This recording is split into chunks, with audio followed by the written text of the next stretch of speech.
What's going on, Dojo? It's Green Novas. I'm here to present the very first Mojumon Direct for Mojumon Crimson.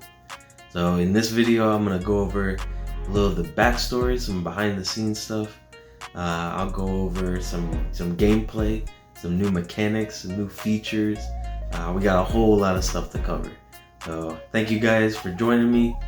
Let's get into it. So getting into a little of the backstory, man, this all started a few years ago. I tried to make the same thing that I'm doing now. I just couldn't get it to work. I tried maybe 2 or 3 different engines, just wasn't looking the way I wanted. Some just didn't even run at all, or I had no idea what I was doing. And then I guess now it's 3 months ago now, I just stumbled upon a YouTube video. It said how to make a Pokemon game. It's easy. I said, oh, let me check it out.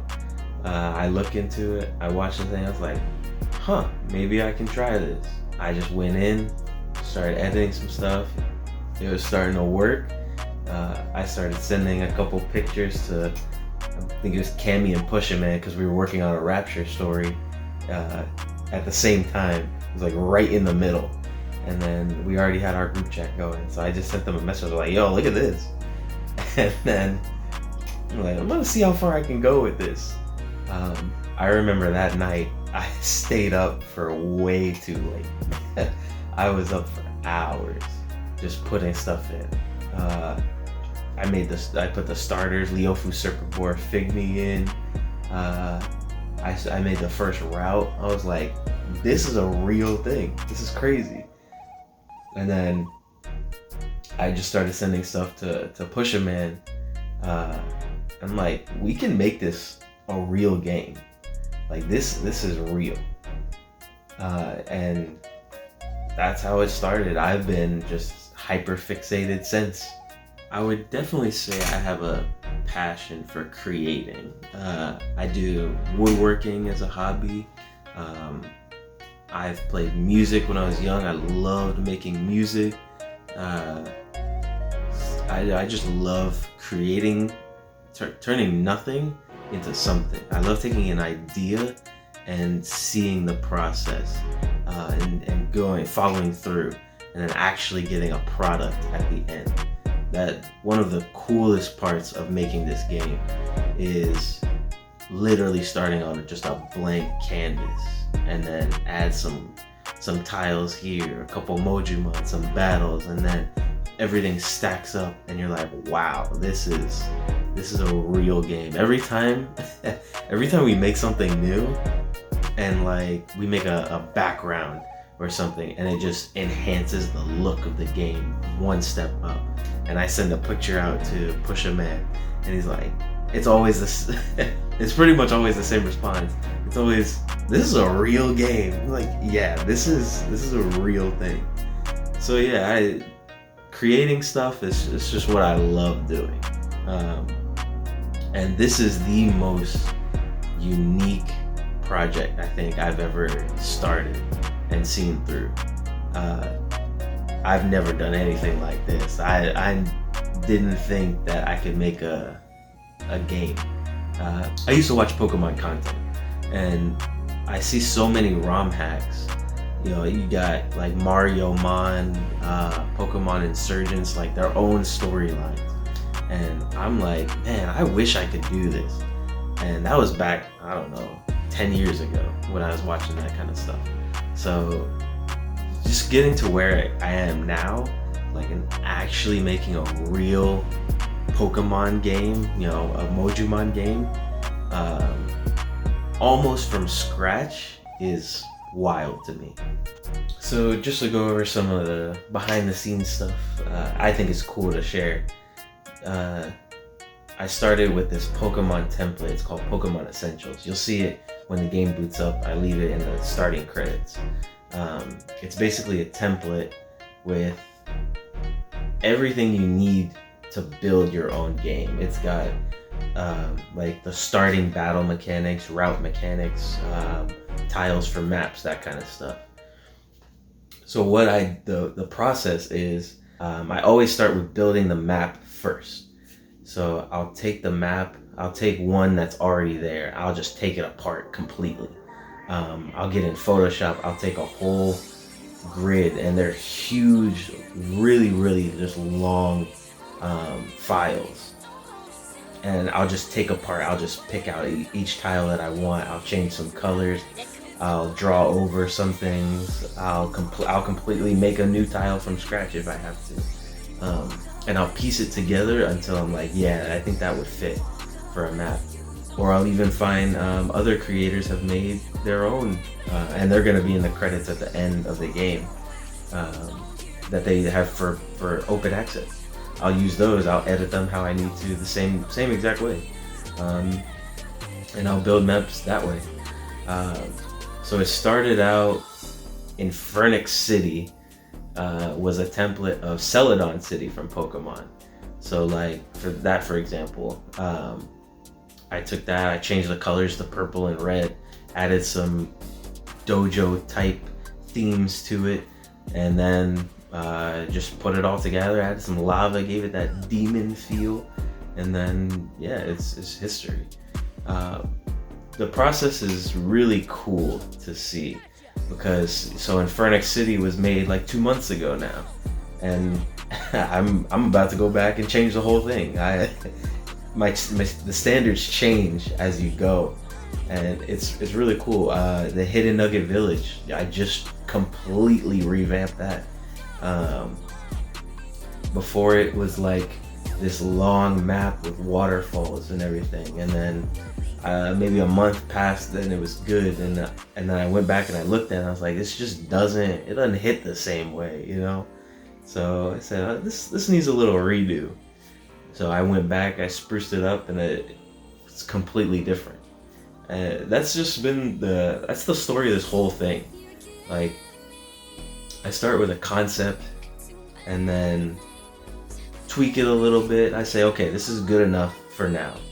And then I'll go back, and it's my mindset is completely different, because it's been 3, 4, 5 weeks, and I've learned so much since I've been there, and I'm like, yeah, I can make this way better. And the product that you're getting pretty soon is gonna be my current mindset, but between now and the full game, it could be completely different. So, you know, I guess we'll see. And I know I'm rambling. I don't want to keep you guys from seeing what I got in store for you. So I'll leave it at this. I absolutely love this community. The people in this community really picked me up when I was down. Like 2 years ago, I was at probably the lowest I've ever been my entire life, and it was rough. And I don't think anybody even knew what I was going through, but some people just reached out of the blue, just because I had been gone for a while. And some people just reached out, yo, what's up? How's it going? You know, we miss you, that kind of thing. And I don't think people realize like how much I needed that. And I've been just going up since. So I'm in a really good spot now. I love the dojo. And that's really why I'm doing this. I feel like I'm giving back to the community. You know, making something this unique has been so fun and rewarding. I really get to express my creativity. I get to include so many people that we've built these connections over the years. It's been like 5 years now, which is crazy to think about. Yeah, it's been really cool. So I really hope you guys enjoy this. Well, we've got a lot of things planned, but I'll let the rest of the video do the talking. I'll show you guys all the new features, and we'll end it off with a trailer. Let's start off with the starters, because I know you guys want to see that. All right, I'm out.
The story of Mojumon Crimson takes place 10 years after a fierce battle between the Dojo and multiple powerful ancients. Though the Dojo emerged victorious, the war left such a heavy toll on all the factions they chose to unify, forming a single harmonious region. Now, people can freely travel between the realms without restrictions. Each realm contains its own villages, and some of the villages are independent, untouched by any faction's influence. And at the heart of it all is the Dojo, a central hub where the sensei resides. It also houses fast travel portals that connect directly to each realm, serving as a gateway between them. But where there's peace, there's always someone looking to ruin it. The Crimson Squad was believed to be disbanded years ago, but now they've resurfaced. They've begun using Mojumon as living experiments, dismantling them, reconstructing them, and fusing them together in illegal attempts to forge living weapons. Their methods are cruel, their motives are unclear. They were gone, but now they're back, and no one knows what they're planning next. The Crimson Squad often operates in duos. Their infamous leaders, Rush and Roulette, haven't been seen in years, but whispers suggest that new commanders have emerged from the shadows. Crash and Burn have recently landed on security's most wanted list. Stay alert, there may be more out there, and their plans are only just beginning.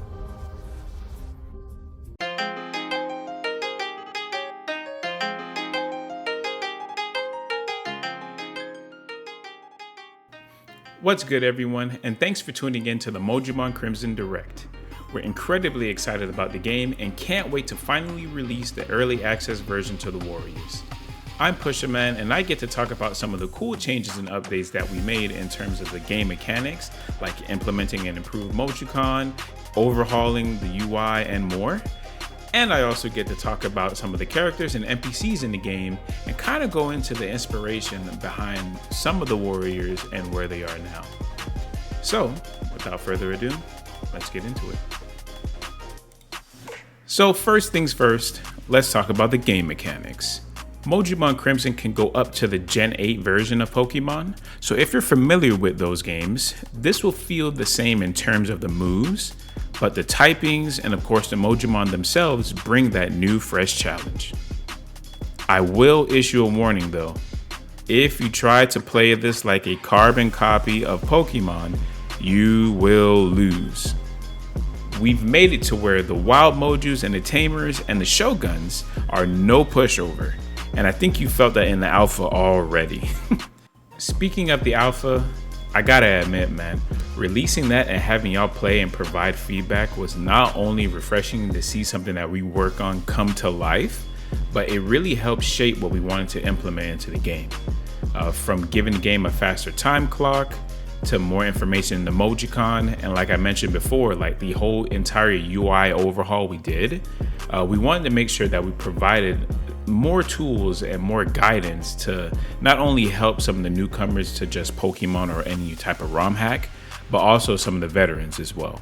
So I just mentioned the game clock. So before, in the alpha version of Mojumon Crimson, the game clock synced with your device time or whatever you're playing the game with.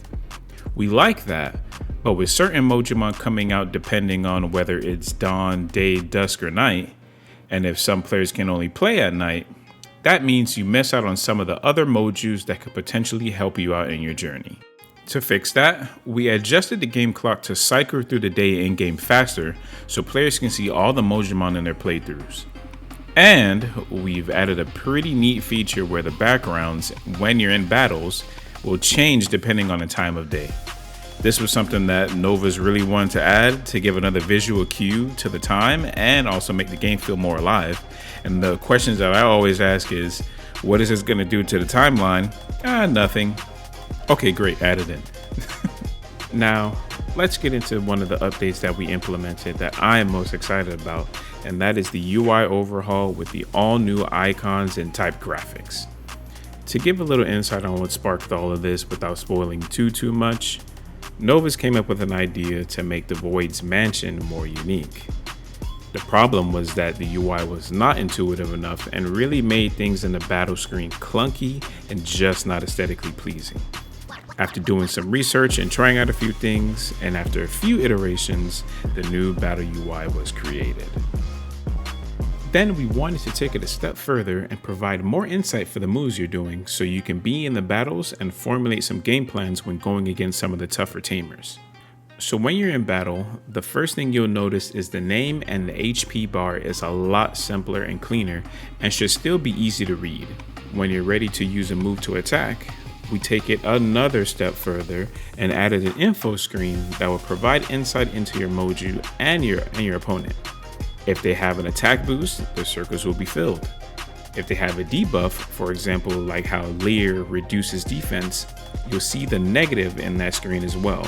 So it'll be negative circles or red circles. And now to go even further beyond, we added another feature that allows you to check how effective or ineffective your moves will be at the targeted Mojumon. This is a great tool to use, and I'm glad we implemented it because you're able to kind of familiarize yourself a little bit more with the typing, since we know they'll be a little tricky to figure out at first. And let me tell you, this tool has helped me numerous times because I first try everything and I don't need to use potions. Kappa. Then from there, we did a lot more to mojify the game, if you will. For example, improving the Mojicon, the menu screen changes depending on where you are in the region, and some of the battle screen transitions are also tailored to the Mojumon universe. And now I got one more banger for y'all to close out the UI portion of this, and it's really something that I haven't seen in other Pokemon games. We've implemented autosaves and multi-saves, baby. A little small spoiler for y'all, but the story will have some choice-based missions for you to make, and we wanted to provide a way to have extra saves when these happen so players can go back and choose and have a playthrough with the alternative decision there.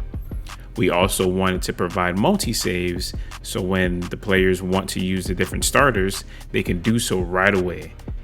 And with the autosave feature, every 100 steps, it'll autosave for you just in case some of the bugs happen or some of the game-breaking bugs happen. You can pick up right where you left off. We learned that from the alpha, so thank you guys for testing.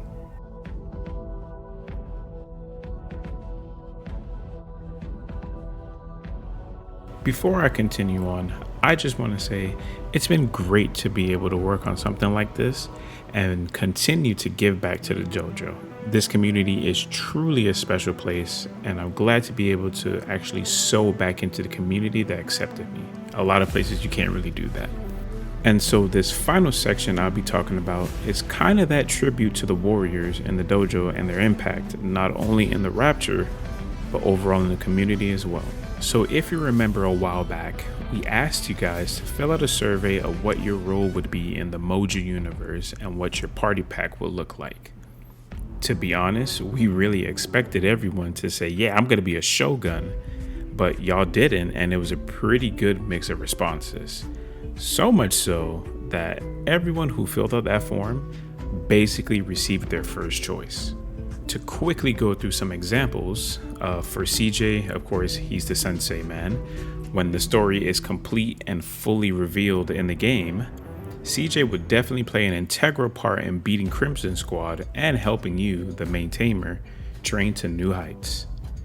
Right at the beginning, you're introduced with some of the most prominent warriors in the Rapture. Jin and Queen are there as the professor and the healer in Moju Medical. Before we even sent out the survey, Novus and I already had an idea for them, and when we got the results, they had the same thoughts as well. In the first city, in Phoenix City, you'll also see some well-known and BFB demons like Gino, Dre, and De Niro, the mentioned Shogun. Our boy E-Man the D-Man is also there, but a little spoiler alert for y'all, this will not be the last time you see him. He'll return again and continue to get stronger. Speaking of returning characters, another prominent character, your neighbor Kate, will also be popping up frequently in the game as well.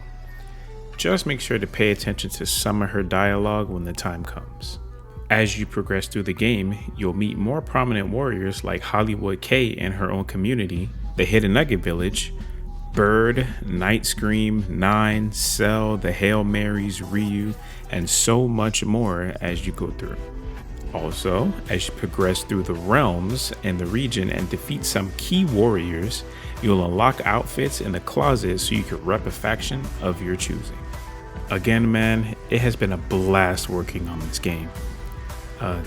Don't tell him I said this, but working with Green Novas on all the different stories in the Rapture and now this has been pretty freaking awesome.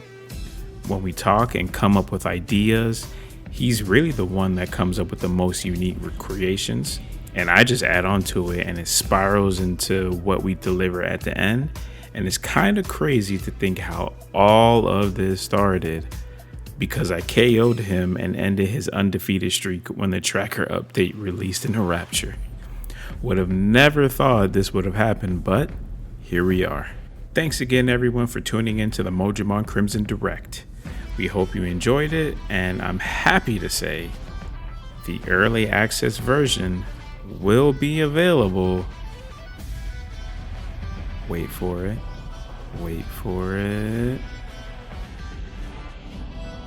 Right after this. Thank you guys again so much for tuning into the Mojumon Crimson Direct. We got a lot more to work on, a lot more features to add. It's going to be an amazing journey. So I appreciate you all.